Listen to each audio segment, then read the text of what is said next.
నమస్కారం. వచ్చే అక్టోబర్ 17వ తేదీ వరకు గ్రహాలకు రాజు అయిన సూర్య భగవానుడు కన్యారాశిలోకి సంచరించనున్నాడు. ఈ గోచారం దాదాపు ఒక నెల రోజులపాటి ఉంటుంది. ఈ సంచారం యొక్క ప్రభావం అన్ని రాశుల వారిపై ఉన్నప్పటికీ ముఖ్యంగా తులారాశి జాతకులపై దీని ప్రభావం ఎలా ఉండబోతోందో వివరంగా చర్చిద్దాం. తులారాశివారికి సూర్యుడు లాభాధిపతి, అంటే మీ జాతకంలో 11వ ఇంటికి అధిపతి. ఈ లాభాధిపతి అయిన సూర్యుడు మీ రాశికి 12వ ఇంట, అంటే వ్యయస్థానంలో సంచరించబోతున్నాడు. 12వ ఇల్లు ఖర్చులను, విదేశీ ప్రయాణాలను, ఆధ్యాత్మిక చింతనను, ఆసుపత్రి ఖర్చులను మరియు ఏకాంతాన్ని సూచిస్తుంది. లాభాలను ఇచ్చే గ్రహం వ్యయస్థానంలోకి వెళ్లడమనేది ఒక ముఖ్యమైన మార్పు.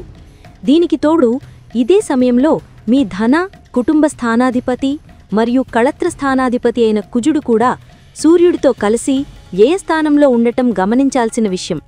ఈ గ్రహాల కలయిక మీ జీవితంలోని పలు రంగాలపై మిశ్రమ ఫలితాలను ఇవ్వబోతోంది.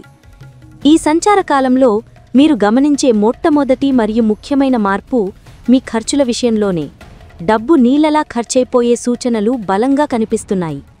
ధనాధిపతి అయిన కుజుడు వ్యయస్థానంలో లాభాధిపతితో కలవడం వల్ల ఆదాయం వచ్చినట్లే వచ్చి వివిధ మార్గాలలో ఖర్చైపోతుంది. అయితే ఈ ఖర్చులు అనవసరమైనవిగా ఉండకపోవచ్చు. చాలా కాలంగా మీరు వాయిదా వేస్తూ వస్తున్న పనులు, బాధ్యతలు పూర్తి చేయడానికి ఇప్పుడు ధనాన్ని వెచ్చించాల్సి రావచ్చు. ఉదాహరణకు ఇంటి మరమ్మతులు, పాత అప్పులు తీర్చడం లేదా కుటుంబ సభ్యుల అవసరాలు తీర్చడం వంటివి ఉండవచ్చు. అంతేకాకుండా ఆరోగ్య సంబంధిత ఖర్చులు కూడా పెరిగే అవకాశముంది. మీ ఆరోగ్యం విషయంలో గానీ లేదా మీ కుటుంబ సభ్యుల ఆరోగ్యం విషయంలో గానీ శ్రద్ధ వహించాల్సి రావచ్చు. దీనివల్ల ఆసుపత్రుల చుట్టూ తిరగడం, వైద్య పరీక్షలు, మందుల కోసం డబ్బు ఖర్చు కావచ్చు. ప్రయాణాల వల్ల కూడా ఖర్చులు అధికమవుతాయి. ముఖ్యంగా దూర ప్రయాణాలు, విదేశీ యానాలు చేసే అవకాశాలు మెరుగ్గా ఉన్నాయి. కొందరు తీర్థయాత్రలు లేదా పుణ్యక్షేత్రాల సందర్శనకు కూడా ప్లాన్ చేసుకోవచ్చు. ఈ ప్రయాణాలు మీకు మానసిక ప్రశాంతతను ఇచ్చినా ఆర్థికంగా కొంత భారాన్ని మోపవచ్చు. అయితే ఈ వ్యయస్థాన సంచారం ఒక వర్గం వారికి అద్భుతమైన శుభవార్తను తీసుకురాబోతోంది. ఎవరైతే విదేశాలకు వెళ్లాలని చాలా కాలంగా ప్రయత్నిస్తున్నారో, విదేశాలలో ఉద్యోగం కోసం ఎదురుచూస్తున్నారో లేదా అక్కడే స్థిరపడాలని ఆశిస్తున్నారో వారికి ఈ కాలం ఒక వరం లాంటిది. వీసా సంబంధిత సమస్యలు తొలగిపోతాయి, విదేశాల నుండి శుభవార్తలు అందుతాయి మరియు మీ ప్రయత్నాలు ఫలించి మీరు కోరుకున్న గమ్యాన్ని చేరుకుంటారు. ఇది విదేశీ వ్యాపారాలు చేసేవారికి కూడా అనుకూలమైన సమయం. ఆర్థికంగా ఖర్చులు పెరుగుతున్నప్పటికీ మీరు మరీ ఆందోళన చెందాల్సిన అవసరం లేదు. ఎందుకంటే లాభాధిపతి ప్రభావం వల్ల ఏదో ఒక రూపంలో మీకు ఆదాయం అందుతూనే ఉంటుంది. మీ ఆదాయానికి మించిన ఖర్చులు ఉండవు. కానీ ఈ సమయంలో మీరు చేయకూడని ముఖ్యమైన పని ఏమిటంటే అధిక రిస్క్ ఉన్న పెట్టుబడులకు దూరంగా ఉండటం. స్టాక్ మార్కెట్, స్పెక్యులేషన్ వంటి వాటిలో డబ్బు పెట్టడం వల్ల నష్టపోయే ప్రమాదముంది. ఆర్థిక విషయాలలో ఆచితూచి అడుగువేయడం, బడ్జెట్ ప్రణాళికతో ముందుకు సాగడం చాలా ముఖ్యం. అనవసరమైన ఆర్భాటాలకు, విలాసాలకు పోకుండా ఉంటే ఈ నెలను ఆర్థికంగా ఎలాంటి ఇబ్బంది లేకుండా గడపవచ్చు.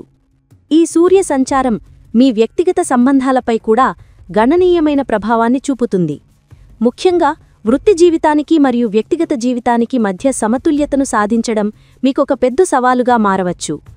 పని ఒత్తిడి, ప్రయాణాలు, ఇతర బాధ్యతల కారణంగా మీరు కుటుంబానికి తగిన సమయం కేటాయించలేకపోవచ్చు.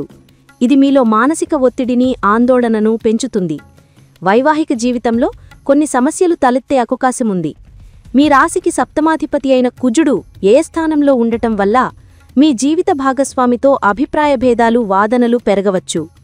ఒకరినొకరు అర్థం చేసుకోవడంలో విఫలం కావడం, చిన్న చిన్న విషయాలకే గొడవపడటం జరగవచ్చు.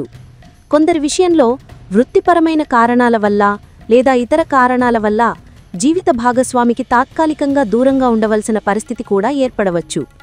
ఈ సమయంలో ఓపికగా ఉండటం, భాగస్వామి అభిప్రాయాలకు విలువ ఇవ్వటం, ప్రశాంతంగా మాట్లాడడం ద్వారా చాలా సమస్యలను నివారించవచ్చు. భాగస్వామ్య వ్యాపారాల్లో కూడా ఇది చాలా సున్నితమైన కాలం. భాగస్వాములతో ఆర్థిక విషయాలలో లేదా వ్యాపార వ్యూహాల విషయంలో విభేదాలు రావచ్చు. కాబట్టి ఎలాంటి కొత్త ఒప్పందాలు చేసుకునే ముందైనా లేదా కీలక నిర్ణయాలు తీసుకునే ముందైనా అన్ని పత్రాలను క్షుణ్ణంగా పరిశీలించడం జాగ్రత్తగా వ్యవహరించడం శ్రేయస్కరం. ఈ కాలంలో మీ అంతర్గత ప్రపంచంలో ఒక పెద్ద మార్పు సంభవిస్తుంది. 12వ ఇల్లు ఆధ్యాత్మికతకు, మోక్షానికి కూడా సంకేతం. అందువల్ల మీ దృష్టి భౌతిక ప్రపంచం నుండి నెమ్మదిగా అంతరంగ ప్రపంచం వైపు మళ్లుతుంది. జీవితం యొక్క అసలు అర్థం ఏమిటి, నా జీవిత లక్ష్యం ఏమిటి వంటి గూఢమైన ప్రశ్నలు మిమ్మల్ని తొలిచివేస్తాయి. మీ ఉపచేతన మనసు ఆధ్యాత్మిక రంగాల గురించి మరింత తెలుసుకోవాలనే ఆసక్తి మీలో పెరుగుతుంది. ఈ సమయంలో మీ అంతర్దృష్టి లేదా ఇంట్యూషన్ పదునెక్కుతుంది. రాబోయే సంఘటనల గురించి మీకు ముందే ఏదో ఒక సూచన అందవచ్చు. మీ కలల ద్వారా కూడా మీకు కొన్ని సంకేతాలు లభించవచ్చు. మీ మనసు చెప్పే మాట వినడం ఈ సమయంలో చాలా ముఖ్యం. మీరు చాలా ఏకాంతాన్ని కోరుకుంటారు. జనసమూహానికి దూరంగా ఒంటరిగా గడపాలని, ఆత్మ పరిశీలన చేసుకోవాలని అనిపిస్తుంది.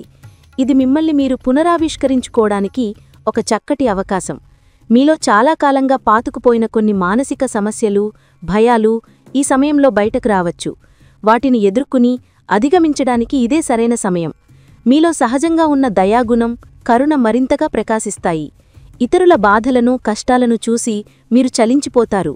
వారికి సహాయం చెయ్యాలని తపనపడతారు. సేవా కార్యక్రమాలలో పాల్గొనడం మీకు మానసిక సంతృప్తినిస్తుంది. మీలో దాగి ఉన్న సృజనాత్మకత, కల్పనా శక్తి బయటకు వస్తాయి. కళాత్మక రంగాలలో ఉన్నవారికి, రచయితలకు, సంగీతకారులకు ఇది అద్భుతమైన సమయం. మీ సృజనలకు మంచి గుర్తింపు లభిస్తుంది. కళాత్మక సాధనలో మీరు సాంత్వనను, స్ఫూర్తిని పొందుతారు. అయితే మీ ఈ అంతర్ముఖ స్వభావం వల్ల మీరు ఇతరుల నుండి ఒంటరిగా, భిన్నంగా ఉన్నామనే భావనకు లోనయ్యే అవకాశముంది. మీ ఆలోచనలను, భావాలను ఇతరులు అర్థం చేసుకోవడం లేదని మీరు బాధపడవచ్చు. కానీ ఇది కేవలం తాత్కాలికమైన గ్రహించాలి. ఈ సమయంలో మీరు ఏదైనా ఆధ్యాత్మిక ప్రదేశాన్ని సందర్శించడం లేదా ఒక ఆధ్యాత్మిక ప్రయాణాన్ని ఆరంభించడం జరగవచ్చు. ఇది మీ జీవితానికి ఒక కొత్త దిశను చూపిస్తుంది. ఆరోగ్యపరంగా ఈ సమయంలో మీలో జీవశక్తి, శక్తి సామర్థ్యాలు కొంత తగ్గినట్లుగా అనిపించవచ్చు. దీనికి కారణం మీ ఆరోగ్యం లేదా మీ కుటుంబ సభ్యులు, ముఖ్యంగా మీ తండ్రిగారి ఆరోగ్యం కావచ్చు. సూర్యుడు పితృకారకుడు కాబట్టి ఆయన ఆరోగ్య విషయంలో ప్రత్యేక శ్రద్ధ అవసరం. దీనివల్ల ఆసుపత్రుల ఖర్చులు, బాగోగులు చూసుకోవడం వంటి బాధ్యతలు మీపై పడతాయి. తోబుట్టువులతో, సహోద్యోగులతో లేదా జీవిత భాగస్వామితో మీరు సంబంధాలు కూడా సమస్యాత్మకంగా మారవచ్చు. కాబట్టి వారితో వ్యవహరించేటప్పుడు సంయమనం పాటించడం అవసరం. చట్టపరమైన పత్రాలు, ముఖ్యంగా రుణాలకు సంబంధించిన ఆఫర్ల విషయంలో చాలా జాగ్రత్తగా ఉండాలి. ప్రతి నిబంధనను క్షుణ్ణంగా చదివిన తర్వాతే ముందడుగు వెయ్యండి. మీకు సాధారణంగా లభించే సహాయం అంటే మీ పై అధికారుల నుండి, ప్రభుత్వ సంస్థల నుండి లేదా ఉన్నత హోదాలో ఉన్న వ్యక్తుల నుండి అందే సహకారం మీకు అత్యవసరమైన సమయంలో అందుబాటులో లేకుండా పోవచ్చు. పైగా వారితోనే మీకు విభేదాలు, సంఘర్షణలు తలెత్తే ప్రమాదముంది. ఇదే పరిస్థితి మీ స్నేహితులు, తోబుట్టువులు మరియు జీవిత భాగస్వామి విషయంలో కూడా ఎదురుకావచ్చు. ఆరోగ్య సంరక్షణ కోసం లేదా విలాసవంతమైన విదేశీ పర్యటనల కోసం గణనీయమైన మొత్తంలో ఖర్చులు చేయవలసి రావచ్చు. మొత్తం మీద చూస్తే తులారాశివారికి ఈ సూర్య సంచారం భౌతికపరమైన విషయాలలో, సంబంధాలలో కొన్ని సవాళ్లను విసిరేదిగా ఉన్నప్పటికీ ఆధ్యాత్మిక సాధనకు, ఆత్మ పరిశీలనకు అత్యంత అనుకూలమైనదిగా చెప్పవచ్చు. ఈ నెలను మీరు ఒక శిక్షణా కాలంగా భావించాలి. ఆర్గిక క్రమశిక్షణ, సంబంధాలలో ఓర్పు, ఆరోగ్య పరిరక్షణ అనే పాఠాలను నేర్చుకోవడానికి ఇది ఒక అవకాశం. ఈ సమయంలో మీరు మీ అంతరంగంతో ఎంతగా కనెక్ట్ అయితే భవిష్యత్తుకు అంత బలమైన పునాది వేసుకున్నట్లే. కాబట్టి బాహ్య ప్రపంచంలోని గందరగోళానికి దూరంగా మీ అంతరంగ శాంతిని కనుక్కోవడానికి ప్రయత్నించండి. ధ్యానం, యోగా, ప్రార్థన వంటివి మీకు మానసిక ప్రశాంతతను ఇవ్వడంలో సహాయపడతాయి.